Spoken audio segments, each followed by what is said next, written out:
District officers and respected steam press media, हम यहाँ पे हैं आज जो हमारी 5 दिन का किसान मेला होने जा रहा है उसके उपलक्ष्य में हम प्रेस मीट कर रहे हैं।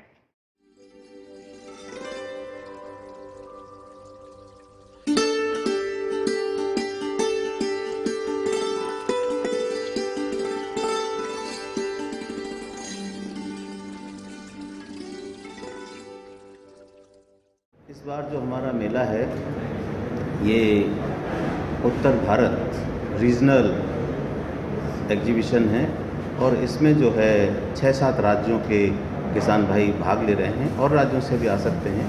इसमें हिमाचल प्रदेश है, उत्तराखंड है, जम्मू कश्मीर है, लेह लद्दाख है, पंजाब, हरियाणा, यूपी, इन राज्यों से हमें किसानों की सूची मिली है, जानकारी मिली है कि वो इसमें भाग ले रहे हैं। तो उत्तर भारत के जितने राज्य हैं करीब सभी इसमें पार्टिसिपेट कर रहे हैं। और इस बार ये मेला ministry of agriculture and farmers welfare government of India द्वारा प्रायोजित है। उन्होंने हमें इसके लिए स्पॉन्सरशिप दी है और जो हमारे एग्रीकल्चर प्रोडक्शन डिपार्टमेंट है यूनियन टेरिटरी का, उनके सारे जो डिपार्टमेंट हैं हॉर्टिकल्चर, एग्रीकल्चर, सीप, गोट, फ्लोरिकल्चर, फिशरी, उन सब का भी एक साझा ये प्रयास है।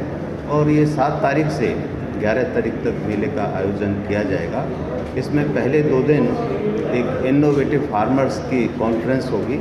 मेला 7 तारीख से शुरू हो जाएगा और पहले 2 दिनों में 7 और 8 में इनोवेटिव फार्मर्स का एक कॉन्फ्रेंस होगी और उसमें हमने 5 पद्मश्री फार्मर्स इसमें पार्टिसिपेट कर रहे हैं। कोई ऑर्गेनिक फार्मिंग पे बात करेंगे, कुछ फिशरीज़ पे बात करेंगे, कुछ इंटीग्रेटेड फार्मिंग सिस्टम पे बात करेंगे। ये ऐसे किसान हैं जो अपने आप में एक उदाहरण हैं, देश में उदाहरण पेश किया है और उनके उन्नत कार्य के लिए उनको जो है भारत सरकार ने पद्मश्री का खिताब दिया है। और ऐसे फिर 100 किसान और हैं जो 80 किसान यहाँ से होंगे, जम्मू कश्मीर और लेह लद्दाख से होंगे और 20 किसान ऐसे हैं जो अन्य राज्यों से होंगे और उनको भी भारत सरकार ने, चाहे नेशनल इनोवेशन फाउंडेशन हो, चाहे PPVFR हो या Indian council of agriculture research हो, उन्होंने राष्ट्रीय स्तर पर उनको सम्मानित किया है। और इसका आशय ये है कि उनके जो उदाहरण हैं, सक्सेसफुल केसेस हैं, हम भारत सरकार में हम बात करते हैं डबल इनकम की, ये ऐसे किसान हैं जिनकी इनकम ऑलरेडी 4 गुना, 6 गुना, 8 गुना हैं।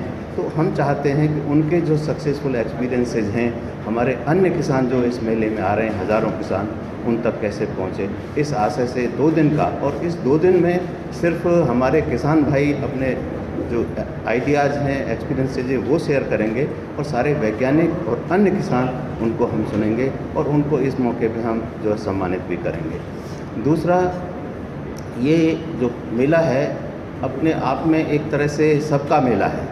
सबका मेला इससे है कि इसमें ऐसी एक्टिविटीज़ हैं जो किसानों के अलावा जो गृहिणियाँ हैं, किचन गार्डन एसोसिएशन हैं, यहाँ तक के बच्चे हैं, सबके लिए है। इसमें एक पासपोर्ट मेला का भी आयोजन किया जा रहा है जिसमें जो भी व्यक्ति या हमारे स्टूडेंट या फैकल्टी पासपोर्ट बनवाना चाहते हैं तो वहाँ पे फॉर्म लेके वहाँ जमा कर सकते हैं।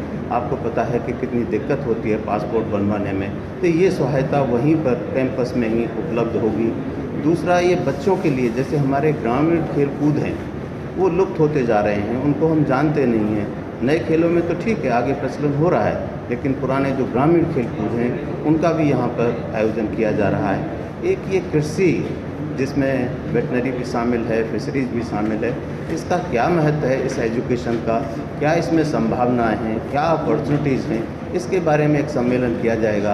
और इसमें 10+2 के जो हमारे बच्चे हैं वो भाग लेंगे और हमारे वैज्ञानिक उनको बताएंगे कि 10+2 के बाद में आप कौन कौन से एग्रीकल्चर के कोर्सेज कर सकते हैं, उसमें एम्प्लॉयमेंट और सेल्फ एम्प्लॉयमेंट की अपॉर्चुनिटीज़ क्या क्या हैं, इस पर वहाँ पर चर्चा होगी।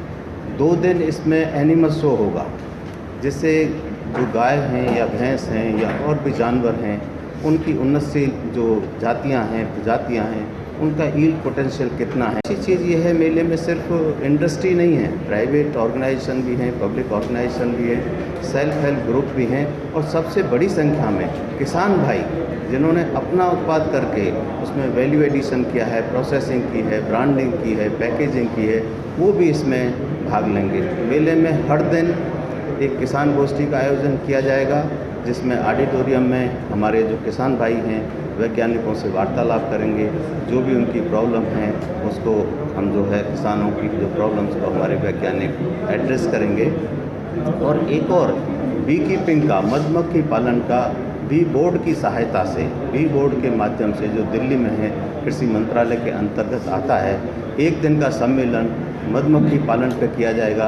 क्योंकि यहाँ हमारे जम्मू कश्मीर में और लेह लद्दाख में मधुमक्खी पालन की अपार संभावनाएं हैं। और ऐसे किसान जो छोटे भी किसान हैं, जिनके पास ज़मीन में नहीं है, वो भी मधुमक्खी का पालन कर सकते हैं। और यहाँ का जो शहद है उसकी बहुत डिमांड है, क्योंकि यहाँ बाई डिफ़ॉल्ट जो है वो शहद ऑर्गेनिक हनी है और 1100-1200 रुपये में कहीं बिक रहा है, कहीं 2000 में भी बिक रहा है। और क्योंकि वो ऑर्गेनिक है तो इसलिए हम जो है इस पर चर्चा करेंगे। और एक दिन हमने रखा है पैकेजिंग इंडस्ट्री के लिए। इंडियन इंस्टीट्यूट ऑफ पैकेजिंग है, बॉम्बे में उसका हेडक्वार्टर है, उनके साथ में हम एक MOU भी करने वाले हैं। और एक दिन का सेमिनार होगा कि किस तरह से किसान भाई अपने पदार्थ को, जो प्रोडक्ट है, उनकी प्रोसेस प्रोडक्ट है, उसकी पैकेजिंग कैसे करें। क्योंकि आज के ज़माने में कंटेंट तो ठीक है, लेकिन उसकी ब्रांडिंग कैसे की गई है, पैकेजिंग कैसे की गई है, प्रेजेंटेशन कैसे किया गया है, ये भी बहुत इम्पोर्टेंट है। तो इसके लिए एक पूरे दिन एक संगोष्ठी चलेगी पैकेजिंग पे। और दूसरी चीज़, हम इंडियन इंस्टीट्यूट ऑफ पैकेजिंग जो बॉम्बे में है, उनके साथ में एक एग्रीमेंट करेंगे कि हमारे जो वैज्ञानिक हैं उनको जो है वो यहाँ पे ट्रेनिंग देंगे, KVK के लोगों को ट्रेनिंग देंगे। और जब हम लोग ट्रेनिंग ले लेंगे तो हम किसान भाइयों को यहाँ पर ट्रेनिंग देना शुरू करेंगे। एक ये बड़ा कार्यक्रम इसमें रखा गया है। दूसरा, ये जो क्षेत्र है बासमती के लिए बहुत इम्पोर्टेंट है। बासमती राइस के लिए हमारा, जैसे RSपुरा क्षेत्र की हम बात करें तो वर्ल्ड में ये बासमती राइस के लिए जाना जाता है। तो इसके लिए एक दिन का सेमिनार एपीडा के माध्यम से, एक दिन का सेमिनार जो बासमती राइस है उसको कैसे प्रमोट किया जाए इस क्षेत्र में, तो इस पे चर्चा होगी। और इस कार्यक्रम को जो हमारा एपीडा है उसने इसको स्पॉन्सर किया है। तो ये भी एक बहुत बड़ा कार्यक्रम होने वाला है, जिससे दो चीज़ें हों, प्रोडक्शन बढ़े, प्रोडक्टिव बढ़े और सस्टेनेबल डेवलपमेंट की तरफ हम जाएं और किसानों की आमदनी बढ़े। तो ऐसी बहुत सारे उत्पाद वहाँ पे होंगे। जैसे सैफरन की यदि खेती की जाती है, इस बार हमारा जो क्षेत्र है, मैंने किसानों से चर्चा की, सैफरन 1 हेक्टेयर में सैफरन से जो है 12 लाख रुपए की आमदनी हो सकती है। इसी तरह से काला जीरा से 1 हेक्टेयर में 15 लाख रुपए की आमदनी हो सकती है। और इसकी हम मिक्स्ड क्रॉपिंग करें तो 21 लाख रुपए की आमदनी हो सकती है। मैं आपको बताना चाहता हूं कि हमारे जो जम्मू कश्मीर क्षेत्र है, यहाँ लगभग जो ऑन एन एवरेज आमदनी है 1 हेक्टेयर है। लेकिन यदि हम इसको डाइवर्सिफाई करते हैं, कॉमर्शलाइज करते हैं, तो इससे 15 लाख रुपए तक की आमदनी हो सकती है। ये हम किसान भाइयों को बताना चाहते हैं कि हमारा जो क्षेत्र है, यहाँ भूमि की उपलब्धता बहुत कम है, 0.56 हेक्टेयर है, जबकि नेशनल एवरेज लैंड का जो है हेक्टेयर है। कम ज़मीन में यहाँ एजुकेशन की सुविधा भी बहुत कम है, 70% रेनफेड एरिया है, 10% कंडी एरिया है। तो ऐसी स्थिति में हमें किस तरह की खेती करनी है, इस पे हमारा पूरा जोर होगा। और ऐसे फार्मर्स, एक फार्मर है हमारे जो डोडा में है, वो जो है लेवेंडर की खेती करते हैं, पर्पल रिवोल्यूशन की यहाँ बात हो रही है, वो 5-6 लाख रुपए 1 एकड़ से कमाते हैं। और ऑन एन एवरेज जैसा मैं बता रहा हूँ कि 1 हेक्टेयर में 80,000 से 1 लाख रुपए की आमदनी। तो ऐसे किसानों के जो एक्सपीरियंसेज हैं यहाँ पर बांटे जाएंगे। हमारी यूनिवर्सिटी ने अभी इस साल 12 वेराइटीज़ निकाली हैं। पहली बार जो जब से स्थापित ये यूनधान की 3 वेराइटीज़ की मैं बात करूं तो वो जो है परिवर्तन, एक आमूलचूल परिवर्तन यहाँ की खेती में लाने वाली है। उसमें हमारा पूसा ये जो जम्मू बासमती 118 है, जम्मू बासमती 123 है और जम्मू बासमती 138 है।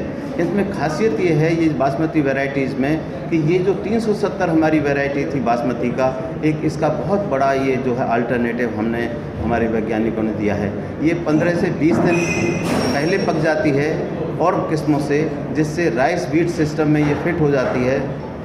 और दूसरी चीज़, इसकी प्रोडक्टिविटी 30-35% और किस्मों से ज़्यादा है। तो इसका नतीजा ये हुआ, पिछली बार हमारे पास बीज नहीं था क्योंकि जस्ट रिलीज़ हुई थी, लेकिन इसकी जब खबर जो है पंजाब तक के फार्मर्स को, हरियाणा जो कि राइस वीट के लिए पूरे वर्ल्ड में जाना जाता है, पूरे देश में जाना जाता है, वहाँ के फार्मर भी बड़ी संख्या में इसको लेने के लिए आए थे। पीकन नट की वैरायटी फर्स्ट टाइम हमने डेवलप की है। इसी तरह से ये आपका वालनट की वैरायटी हमने पहले बार डेवलप की है। इसी तरह से हमारा राजमास की वैरायटी हमने डेवलप की है। किसानों तक पहुंचेंगी, मीडिया के माध्यम से लोगों तक पहुंचेंगी, तो इसको बहुत दूर दूर के किसान यहाँ तक लेने आएंगे और पूरे नॉर्दर्न इंडिया में इसका प्रभाव पड़ेगा। तो मैं यही कहना चाहता हूँ कि ये जो हमारा क्षेत्र है, ये गेहूँ, धान, मक्का, सरसों, ये तो ठीक है थोड़ा बहुत लें, लेकिन इसमें स्पेशलिटी एग्रीकल्चर, इसमें लेवेंडर की हम बात करें, हम ग्रास की बात करें, लेमन ग्रास की हम बात करें, इस तरह की चीज़ों की जब हम बात करते हैं, हम सैफरन की बात करें, हम जो है काला जीरा की बात करें, इस तरह की चीज़ों को यदि हम उगाते हैं यहाँ, तो कम समय में, कम ज़मीन में अधिक आमदनी हो सकती है और हमारे जो युवा हैं उनको भी जो है इसमें खेती में ही रोज़गार के, सेल्फ एम्प्लॉयमेंट के साधन उपलब्ध हो सकते हैं। मैं आपके माध्यम से हम किसान भाइयों का, उद्यमियों का और जो भी खेतीबाड़ी से जुड़े हुए हैं सभी लोगों का इस मेले में आने के लिए निमंत्रण देता हूं। आप सभी का स्वागत करता हूं और आपके माध्यम से हमारे जो आज के विचार हैं मेले के बारे में जानकारी है। और ये मेला वर्चुअल रूप से भी हो रहा है और फिज़िकल रूप से भी हो रहा है। हज़ारों किसान यहाँ पर्सनली आएंगे और लाखों किसान, पिछले साल का हमारा बहुत उत्साह से इसमें भाग लिया था। हर साल हम कोशिश करते हैं कि हम अच्छी सुविधाएं किसान भाइयों को दे पाएँ। बहुत सारे बीज यहाँ पे मिलेंगे, गेहूँ का बीज यहाँ पे मिलेगा, सरसों का बीज यहाँ पे मिलेगा, आम के पौधे, नींबू के पौधे, ये सारी चीज़ें, फलों के पौधे यहाँ पे उपलब्ध होंगे। मिट्टी की जांच होगी, पेस्टिसाइड मिलेंगे, बायो फर्टिलाइज़र मिलेंगे, तो हर तरह का। और बच्चों के लिए विशेष आयोजन किया गया है, तरह तरह के झूले लगवाए गए। जब हम मेले की बात करते हैं तो हर आदमी के लिए मेला होना चाहिए, गृहिणी के लिए मेला होना चाहिए, बच्चों के लिए मेला होना चाहिए, किसानों के लिए मेला होना चाहिए। और अभी मुझे बता रहे थे डॉक्टर साहब हमारे कि इसका जो वैक्सीनेशन का भी वहाँ पे एक कैंप लगेगा, ब्लड टेस्टिंग का भी एक कैंप लगेगा। तो इस तरह की सुविधाएं, पासपोर्ट का मैंने बताया, पासपोर्ट की वहाँ पे सुविधा होगी। तो मेरा किसान भाइयों से आग्रह है कि ये मेला तभी सफल होगा, हमने सारी चीज़ों का आयोजन किया है, लेकिन जब तक किसान भाई इसका फ़ायदा नहीं उठाएंगे, वो बड़ी संख्या में नहीं आएंगे, तब तक ये सफल नहीं होगा। मुझे आशा है कि हज़ारों की संख्या में किसान भाई इस मेले में आएंगे। इन्हीं शब्दों के साथ